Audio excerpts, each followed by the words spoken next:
Good evening and welcome as we join you on Date with Danu right here on our friendly Instagram page that keeps us updated with everything. It's Daily Mirror. Thank you so much for joining me. Today I'm going to talk about something very, very important on Date with Danu, and it's something that you should be informed about, and we should get more and more information about it so that we could save those who might be in trouble and who might need our support at this time. All right, keeping everything in mind, the safety regulations, keeping the distance. I hope everyone is doing good, keeping safe, and enjoying the wonderful season of Ramadan as well. Usually, I would have been expecting a lots of vatlapang and the whole goodies, but this time around, that's not going to be happening. In case somebody can save it, I'm coming to get it after Tuesday. But keeping all of these in mind, and safety comes first, today we are going to be talking about something very, very important, and that's of course about domestic violence. Now, it has been a huge topic that we have been talking about, and it's something that we need to highlight. And today I thought we need to get the expert himself, whose latest video has been trending big time.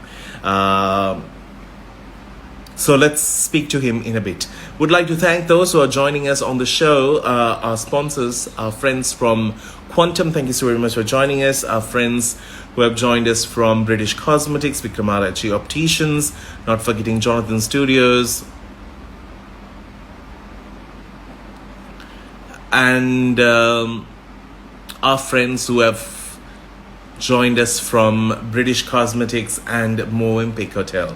All right, I have my guest for today, and let's speak to our guest. He is, of course, Hans Billimoria, who is known for his great work that comes with Bakamuno and Grassroots Trust. Hi, Hans, how are you doing? Hello. Finally. Is this your first Instagram Live? I'm not on Instagram. Don't know much about it beyond the cases we get. So, is this first ever. Oh, ever. Wow. Ever. Amazing. I'm Ever. very proud of you. So, Okay. all right. So one of the reasons I wanted to speak to you was the fact one of your latest videos is really trending on social media about speaking about the education system. Did you ever think that it's going to go this far?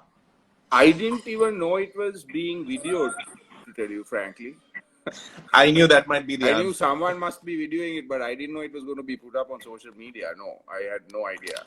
But the message is very strong, and it's a great message to share. And I think it's very well timed and put up, because I think this is the time when people are using social media to its fullest. And I think it's very important to be informed. So, Hans, for those who are watching who don't know what Hans is involved in, he works with a team called Bakamuno, and at the same time Grassroots Trust. So tell us a little bit about Bakamuno. Yeah, well, Grassrooted is an organization that runs an online portal called bakamuno.lk. And bakamuno.lk is a trilingual website. It's on, and we put up information around sex and reproduction, violence prevention, which includes prevention of cyber exploitation, etc. And so the whole purpose of bakamuno.lk is to make sure that information goes out trilingually and in a language that people understand, because there's a lot of information out there in English, but not enough information in Sinhala and Tamil. Excellent. Now, now Hans has worked with multiple cases throughout in terms of creating awareness about, respecting everyone for who they are and for what they are and what they come with. And this is a conversation that has to be spoken continuously, 24/7. But lately, during this COVID-19 lockdown, we did see another story that was brewing. As much as we were worried about everyone's health, is the domestic violence issue that started off. And let's go back in time with this, with something that is still something that I'm really against. That is, marital rape is not a problem in our country. No, wait.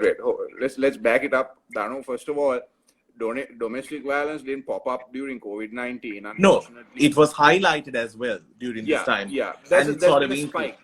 Yes. There's been a credible spike or a recorded spike in domestic violence, and there's been a recorded spike in child cruelty. And in terms of domestic violence, I suppose there's loads of stuff online too about how COVID-19 has made sure that the victims, if you like, or those who are trying to survive domestic violence are unfortunately stuck at home with their would-be abusers. And COVID-19 has not allowed them to have that escape of maybe going to school or going to work or whatever other escape they had, where they could leave the house, where they could leave those circumstances, or where the abuser would go to work and give some respite to the person who is victimized by domestic violence. So COVID-19 has really brought into focus the plight, if you like, of people who suffer from these broken relationships, be it parent and child, be it between spouses. Now, what would you say has been the fundamental reason? Is it the fact that they have been staying in one place that has sort of led them to this? I think, Danu, I don't think that we can say COVID-19 is the reason for domestic violence to take place. I think COVID-19 is just another catalyst that allows for domestic violence to be. I think even if there was no COVID-19 in a house that experiences domestic violence, that's going to happen. You mentioned marital rape very briefly earlier. Yes. Now marital rape in our country, for example, the law is such that marital rape, the law comes into play only if the husband and the wife or the spouses are legally separated at the time. So there is no law to prosecute a husband who lives with his wife and rapes his wife. That may sound odd, that may sound perverse, and probably is, but that unfortunately is the law in this country. So the law only comes into play if husband and wife or the spouses are legally separated at the time. Okay. Now, for example, if somebody goes to like the authority and say, okay, my husband is, or my partner is trying to force me into a sexual activity, and I'm not interested and I've been abused or hammered because of this, what would the authority say in reply? Would they say, that is why the Domestic Violence Act is a decent act. It's a decent act, and there is respite for the victim or the survivor under the Domestic Violence Act. Okay. Our concern somehow, however, is that not always people go to the point of reporting. Now, what we are trying to do is try and encourage people to go and report. Also, when we encourage people to go and report, we have to work a lot with law enforcement where people go to report.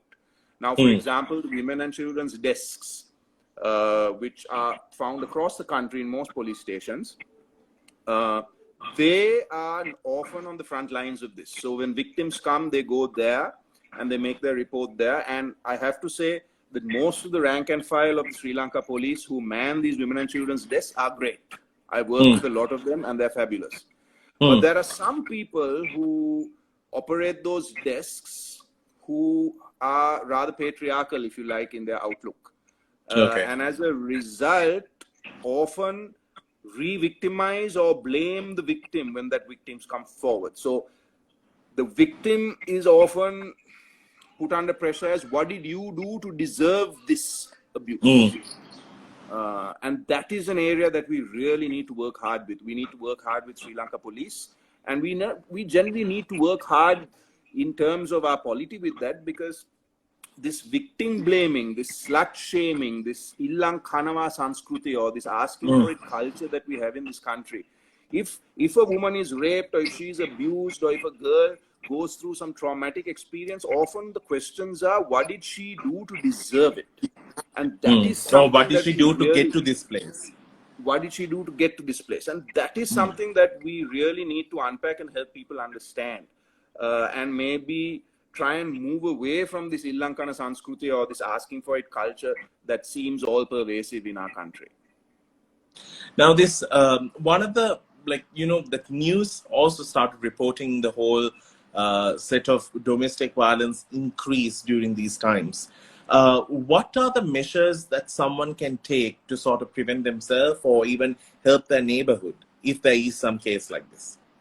Well, generally, unfortunately in Sri Lanka, we don't have too many frontline services. I mean, the frontline service that you would see now being touted on social media, especially, is Women in Need. And we work very closely with Women in Need, and they're a great organization.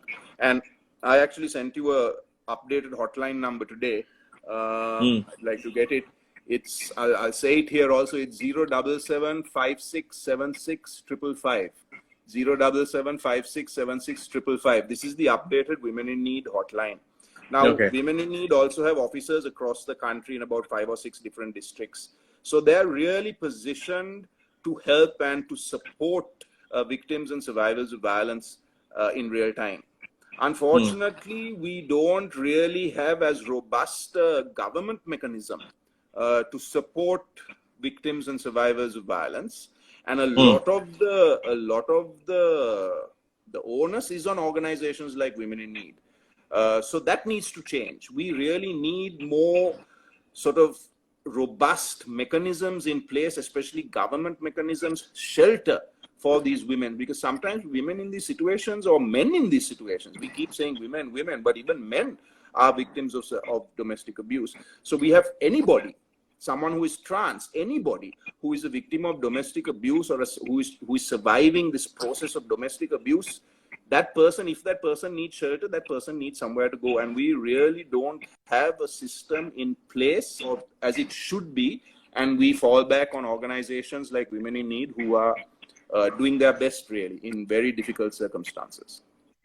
One of the questions I did want to ask you is, you know, when people say, you know, domestic violence, they always say man hitting woman, or like man abusing woman. How many cases have you come across where the roles have flipped? Well, it's like this, Danu. We have more, let's be frank. We are a patriarchal country, and most often the cases are men hitting women. Let's be frank. That's just the reality. There are cases also of men hitting men. There are cases of women hitting men.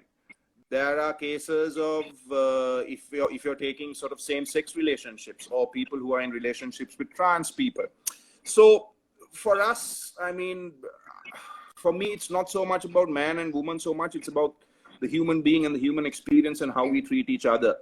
So I'd like us to move to that sort of gender-blind area, if you like, where gender doesn't matter. But in Sri Lanka, the reality is that gender does matter. And if you take statistically, it is women and girls who face the most amount of violence. But we have to be careful, because that doesn't mean that we should forget the men. And the other point here is that it is often difficult with our sort of patriarchal machismo, this pirimikama, this what a man should be and how a man should face up to these things, that we don't allow for men who are victims to come forward as much as we allow for women who are victims. Because the man, because of these kind of societal expectations on him, prefers to remain quiet, because he may be perceived as weak, or he may be perceived as not a man. Shock and horror. Not a man if he comes forward and talks about the kind of abuse that he is facing. That is true. You know, something that we have always wondered is the fact that, okay, now we do have situations where women go out and speak about the fact that they are being abused at home, or being hammered at home, or physically being abused. Do you think there's a huge stigma attached to it that some people do not report and they just suffer through it? No, I think so. I think that's also been well documented. I think if anyone who's interested would Google, they'll see that cases of domestic violence, cases of gender-based violence, intimate partner violence are severely underreported. There is a stigma. There is a definite stigma in terms of reporting. And another thing that we always find not amusing, but I mean, we try and laugh at everything. Danu, you've been working with us for a while. You know that we laugh at the harshest things. And you know that even our V-Day productions are about laughing at how ridiculous we are. And if you remember last year, we did a V-Day called V-Day Colombo 7 to show that there is nowhere that is immune to domestic violence and violence against women and intimate partner violence. Whoever you are, however much is in your bank account, it does not matter. And wherever you are, sorry, go ahead. Wherever you are placed does not matter as well. It does not matter. At the end Yeah. of the day, if you are in a toxic, abusive relationship, it doesn't matter what your bank account balance is, or what house you live in, or how many cars you drive. You are in a toxic, abusive relationship. And people seem to think that somehow you must be from a low socioeconomic strata if these kinds of abuse seem to be manifesting themselves, which is ridiculous. It's everywhere, True. right? So the stigma comes in reporting a lot. We find with middle class, upper middle class, and the sort of the so-called elite, if you like, who don't really want to talk about these things because of their family name. You know, what will people say if they know that this is happening in my house? That kind of approach. Or even seen at a So, police station. Yeah. correct. So they don't want to be seen at a police station. So we get a lot of inquiries about how can we do this discreetly, right? So, and this is where an organization like Women in Need can come in, because Women in Need can help and does help a lot of women do this discreetly, right? And if it's children, we always recommend that if it's a case of child cruelty or a child, anyone under the age of 18 is a child, that they go to the National Child Protection Authority, because again, the National Child Protection Authority is set up to do this discreetly. There's a police unit within the Child Protection Authority that can help.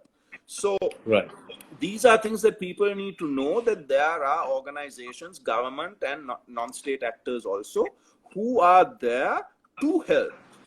And those support services do exist. And if you want to reach out to us, we can link you up with them. We ourselves support you with legal support or any other kind of support that we can in the event that it's a complicated case, or we refer you to one of those frontline organizations. So the support is out there. We just need we need to encourage people to reach out and access that support and get over this stigma. This often self-stigma, if you like. Yeah, actually what Hans meant by we is the fact that it's grassrooted trust. The organization will come forward in helping you, in sort of connecting you with the sources. Do you feel there's enough exposure for these hotlines, for these frontline workers who have been working with such situations, given in public? Do you think there is enough, like, can somebody just quickly go and find it? Like how we can find a pizza delivering hotline number, which is so stuck in our head. Do you think these things are spoken about enough? I think so. I think if you take a look at the government hotlines of 1929, which is the child helpline, or if you take the 1938 line, which is the women's helpline, yes. And if you have access to a phone and which has an internet connection, a computer basically, we are talking to each other on phones, but they're computers. You can find out information. But the point is that Sri Lanka has what? About 45%, 50% internet penetration, right? So you still have a large swath of this country who does not have access online and as easy to find this information. So yes, there needs to be more rigorous public health messaging about the availability of these support lines. But again, we also need to strengthen these mechanisms. We really need to work and strengthen the Sri Lanka police. We need to work with the Sri Lanka police. They're under immense pressure. But we need to work with them and strengthen the mechanisms that they have, so that they, on the front line, they are that first port of call, that they know exactly how to handle that person who comes to them and not re-victimize, even sort of unintentionally. So I'll share a case with you. One of the cases, we took a young lady to the police to make her report. The police person in charge there, unintentionally, I don't think she meant to, but because of the cultural framework within which we work, she made this young woman feeling incredibly uncomfortable. And why? Because we were there, we were able to say, maybe that is not really relevant to this matter. This is what is really relevant at this point. So maybe this is what we need to follow through on. So another piece of advice that we often give those who want to seek police assistance is, if in the event you are going to seek police assistance, take along a lawyer. It's helpful. It's helpful to take along a lawyer. And if you don't have access to a lawyer, get in touch with us and we will help connect you with quite a network of lawyers that exist out there, including the Women in Need network. And if you go along with a lawyer, it helps through that process, and it helps the police also be a little bit more circumspect about re-victimizing the person who comes forward.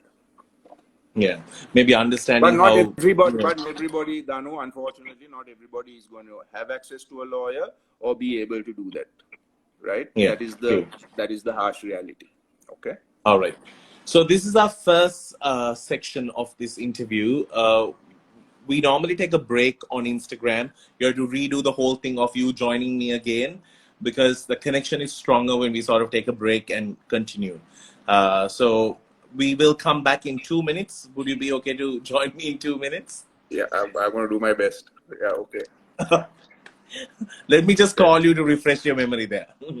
All right. Okay. That's our first half Okay. with Hans Billimoria talking to us from his Bakamuno LK page. You can always check it out. We'll see you with the second half. Do stay tuned. Welcome back to the show. It's Date with Danu, a quarantine special as we come to you on Daily Mirror as we go live with Hans Billimoria. We're talking about domestic violence and the recent past. Lots of cases have been recorded. Not that it has been recorded only during this time. It has been always recorded, but there's been a spike in all of this and we had to address it. And we did speak about the helplines and the hotlines that you can speak to. And sometimes we need to keep in mind domestic violence does not only exist in the rural sectors, it's everywhere. So speaking to us more about this, of course, Hans will be joining us. Something that has been very clear that he has championed many a times is the fact that, our fundamental education system should be re-evaluated in terms of how much are we willing to accept and appreciate the people around us. So this is something that we need to talk about, and especially considering the fact that one of his speeches in the recent past has gone viral on social media where he talks about the importance of education. So that's what we're going to be talking about today. So do stick around until I join him. He did go to get himself connected, and yes, he has got himself connected. Back on. So let's speak to Hans.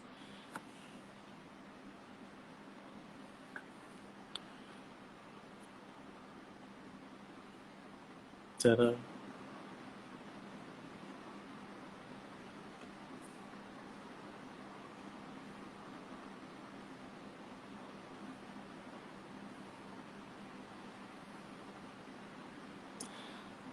Still waiting for it to connect. It takes time.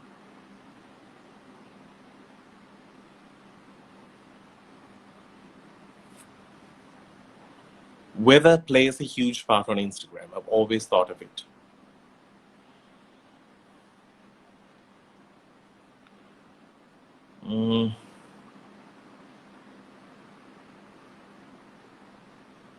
Why does it say connecting and not connecting? Right, let's try it again.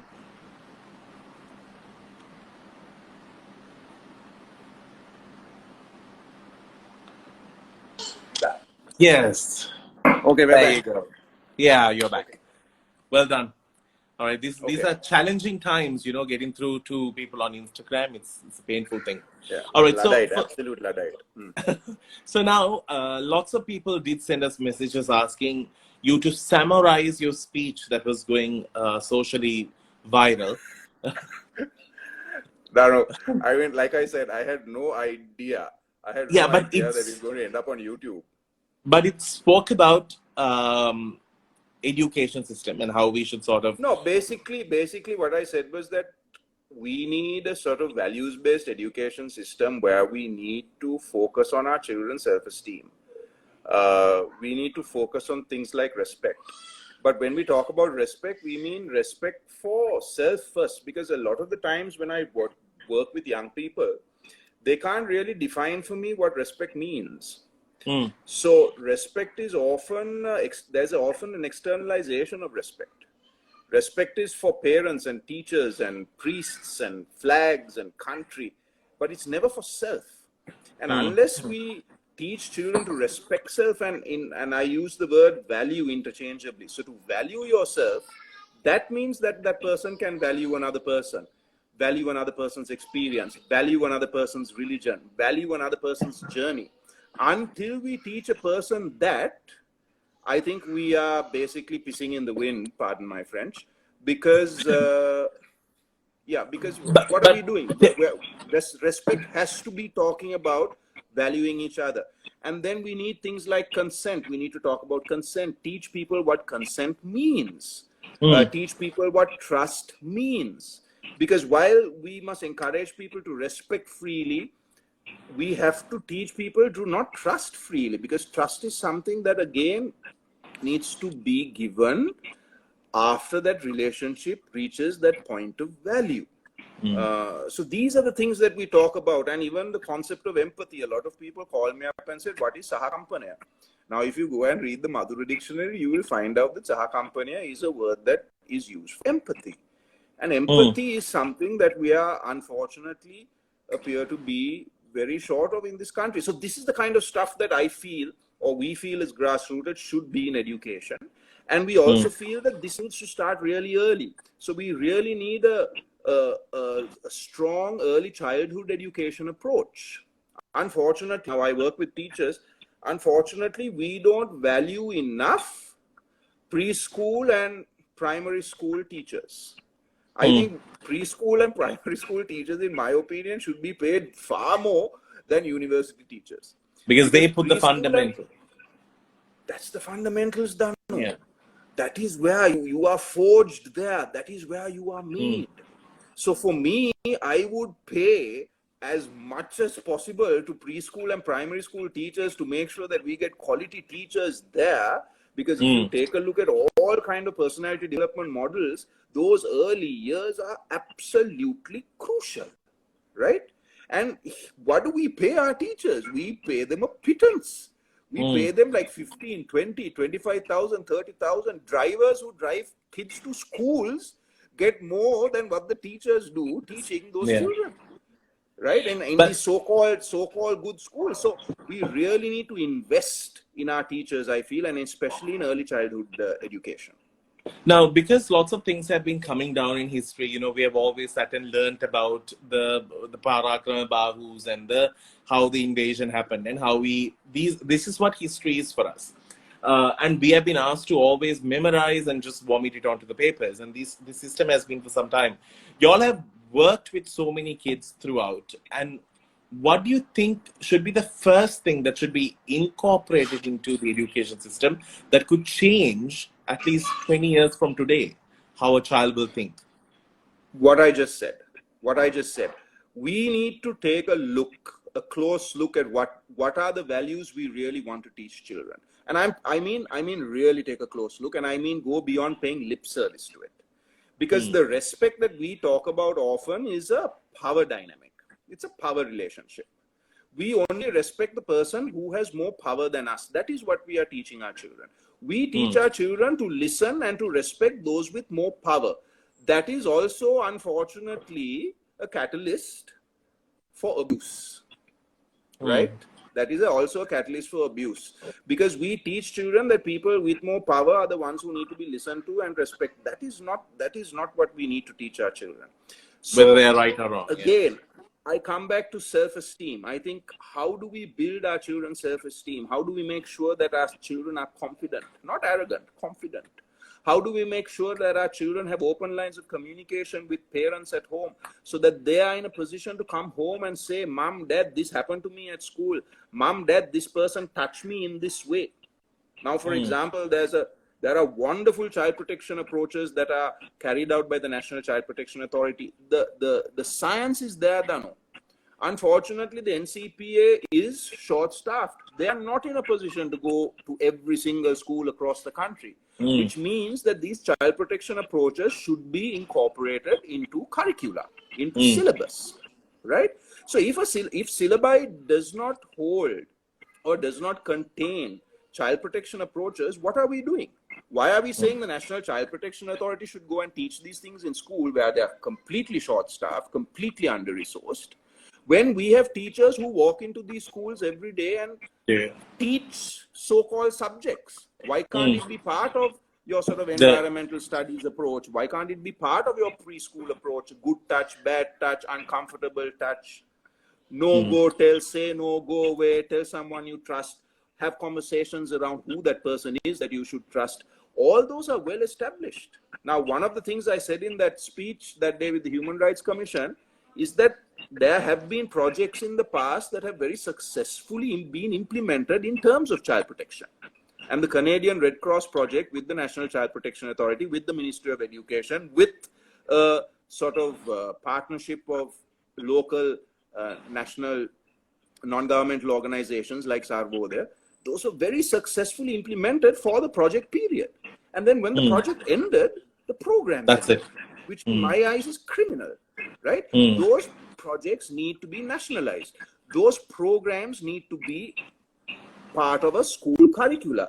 It means that our teachers then need the requisite skills. Our teachers need to be taught how to teach this in the classroom. I mean, this is not rocket science. This is how simple it can be, provided, of course, there is political will. True. You know, something now, I finished my O levels in 2002. So it has been quite a long time from there to now. When we had life education on life skills, they skipped the subject called sex education. They just skipped it. There was a painted, sketched image of a man, a naked man. They double skipped that page. Now it's 2020. Tell me, are they teaching about sex education in schools today?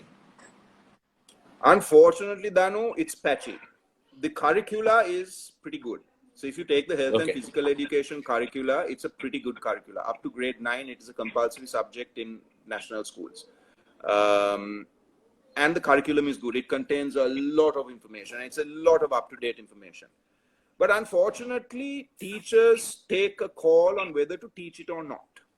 Right? Whether this is something that I should be doing in this classroom. I may be too embarrassed. I maybe feel that my children are going to disrupt the class if I talk about these things. So I, as a teacher, don't teach this. I don't feel that I have the skills to talk about this openly in the classroom.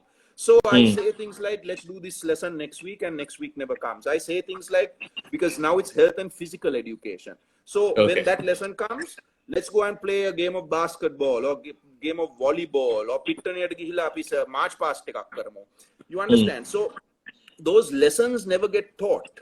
And this is where I feel parents are an incredible asset in terms of making sure that this kind of education is taught across the board.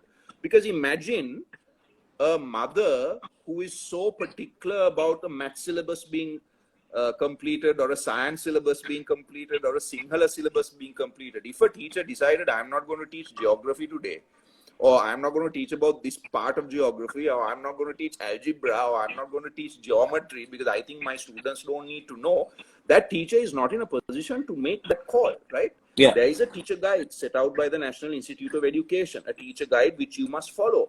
Health and physical education, however, appears to be the only subject where teachers can take a call and think, no, I'm not going to teach this. And they are not then held accountable to that. And don't you think this sort of leads, because now these kids do have these textbooks in their hands, and there is something printed in black and white, so they are going to become inquisitive.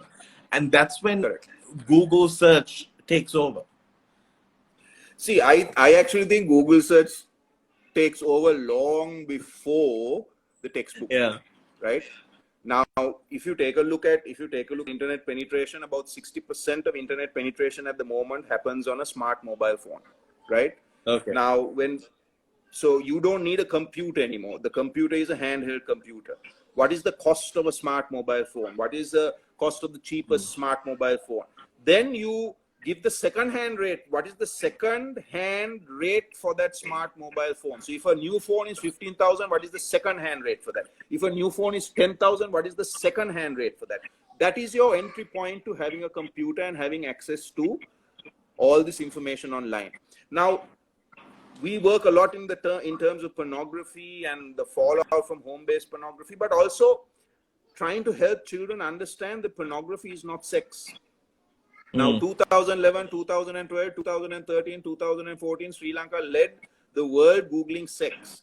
But they were not Yeah. just Googling this word sex in isolation. Sex. They were Googling sex video or video sex, right? Yeah. In 2015, we lost our crown. In 2016, we became first again. Okay. Then from 2017 to 2020, we have been in the top 5. Last 2 years, we have got bronze medals. Top 3, Wow. Googling sex. Why are we Googling sex so much? Because we want to find out. So with this noise that we have online, with this easy access to pornography, which you have in your pocket, okay, we need a sensible, scientific approach in the classroom that helps our children make sense of this all, right? And we have a textbook which is very decent. We have a teacher guide which is very decent. And therefore, it is criminal that our parents and our school authorities are not holding those teachers accountable. Teach the subject that you are being brought in to teach. You cannot leave out sections. That should not be the case. And unfortunately, that is. So this again, I'm not blaming the teachers. I'm saying our teachers, we need to work with them and we need to make sure that they have the skills. And there are approaches, existing approaches that we can make this happen. But again, we need the political will. And when I say political will, I don't just mean parliament. I mean the political will, the general political will, the will of principals to enforce it, for example, in their schools. You know, something that always is creating inquisitivity is the fact that, you know, today children seem to have the freedom to understand and sort of know what this world of abuse can look like. Okay, somebody's teaching me mata and load podagila kiyanna katari. So we have that sense that we are speaking about it a little bit more. Do you think every child who is abused knows that they're abused? No. And do they actually, do they even feel that they should report it because they feel like I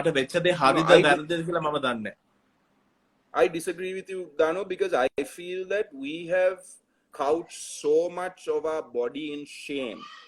I think there is so much shame that we have associated with our bodies, especially with our genitalia, that I don't think children are in a position yet to go and have an open discussion with their parents. I think some children, yes, because God bless the parents have been very open with their children. And I think, as you may point out, it is increasing. But maybe that is a little bit more of an urban context that you are referring to.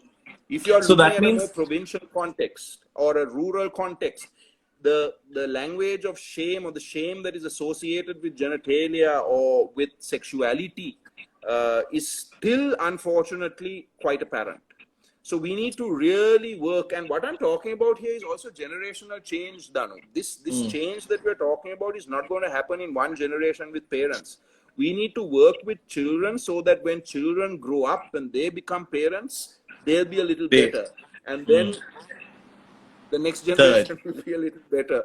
We are looking at generational change. That is what education can do. Generational change, real change. Otherwise, we'll still be talking, as I always say, we'll be still talking about this long after you and I are gone. In some VR format in 50 years, my daughter will be still talking about this. You know what I mean? It's not going to change. Unless. But, so the reason why I asked you is the fact that do kids or these children know if they are being abused in any way is because they are not told what is right and what is wrong. So they feel that because if somebody with power or authority, as you said at the start, forces something on them, they feel it might be right. Yeah, spot on. I mean that's quite an accurate assessment, especially if now teaching consent, right? Let's take an example of teaching consent. People always ask me, how young can you teach consent? Well, here's a way to look at consent.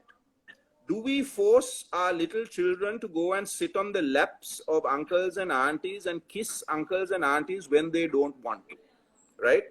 So an uncle and auntie comes home, probably I'm talking pre-COVID-19, but pre-COVID-19, uncle and auntie comes home and we say, Puta, me auntie ta natham me uncle to ummai ka denna. And child says, ba. On ne, then on ne, mata ba.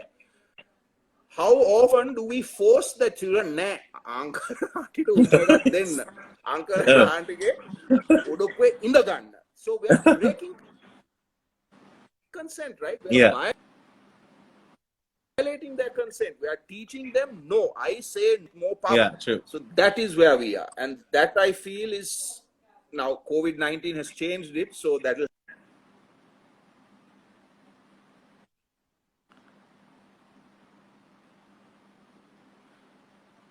Ah, okay. Okay, there was an audio drop, but I was able to gather eventually what you were trying to say. You can hear me? Okay. You can hear me? Yeah, I can hear you. All right. Okay. So these were some of the Yes. important issues that I wanted to speak about, especially considering the fact that, kids have time to stay at home these days and parents are one-on-one with these kids, especially considering the fact that Monday is also a holiday. We need to sit and talk to them about these things, at least to be aware of what surrounds them today and what type of information. Somebody who we know came and gave us their mobile phone because they're not so in the zone of tech savvy, saying, I want to know what my daughter has been using it. Can you tell me what she has been using it for? And, the words that have been searched for has been the word sex. And it's shocking because that means in schools they're talking about it. It's in their curriculum. They are learning about it and seeing it. But because they're not given the full chapter, what they end up looking is at porn, so they think this is sex. So it's quite a sad. And these parents Danu, yet are not ready to talk. No, that's my And point. So why is this parent coming to you? This parent should be sitting down with this child having a conversation. That is so what we told the same thing. Because we said, don't make the child feel bad about the fact that she searched for something like this. But it's a matter of understanding why is she searching for something like this. Because so we have a series of parent resources on bakamuno.lk that we are developing on how to talk to children about subjects. Actually, if you go to the bakamuno.lk Instagram page, our editor Sharanya Sekaram is doing a wonderful job sharing a whole lot of different resources that we're building about discussing things with children at different ages, right? Young ages, sort of pre-adolescent age, teenagers, and including talking about pornography. So I'd encourage anyone who's listening to go and take a look at the bakamuno.lk resources that we are building, and it's still at a stage where we're asking for input.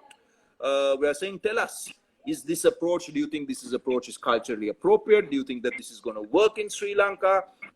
It can be different in English, it can be different approach in Sinhala, it can be a different approach in Tamil, as you would know. So participate and work with us to come up with these resources and these methodologies and these mechanisms, because we have to talk to our children. There is no substitution for that. Even teachers in schools are not a substitution for that. At the end of the day, we have to be that point where our children come to us and say, Mom, Dad, I need help, XYZ help. If our children are too embarrassed or ashamed to have this conversation with us, I feel that we have failed. Right? That may sound harsh, but I do feel that we have failed. So what is the kind of relationship that we are building between parent and child? That is something that we really need to pay attention to. So while education in schools is a crucial component of this, we cannot abrogate our responsibility. As parents, we have to make sure our kids know that we are there for them and that the line of communication is open. It's always open. Yeah, it's always open. Always open. Very, very true. Thank you, Hans, for the insight. I always find these topics very fascinating. It always opens somebody's eyes. It always gives some kind of information that is needed. And it's always good to speak to people who are on the ground working about this. We need to talk about trauma through which girls have undergo after facing any bad experience and how to get over that. Yes, we did touch on those topics as well, how you can actually approach the police stations, how you can meet the frontline workers, or even go to women in need. So there are all these information that is given. You can always follow bakamuno.lk for more information on such situations. Reach out to bakamuno.lk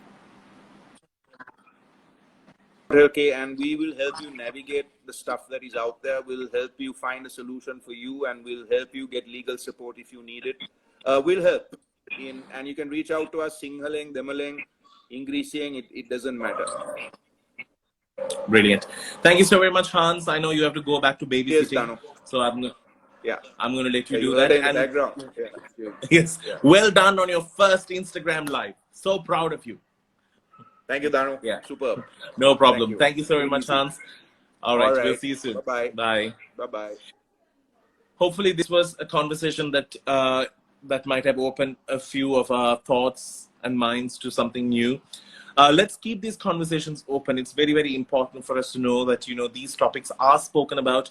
These topics need information and a lot of highlight so that, we could save the future of our country and this world. And until I see you with another cool episode to date with Danu, do not forget our original airing of our studio-based recordings are going off tomorrow.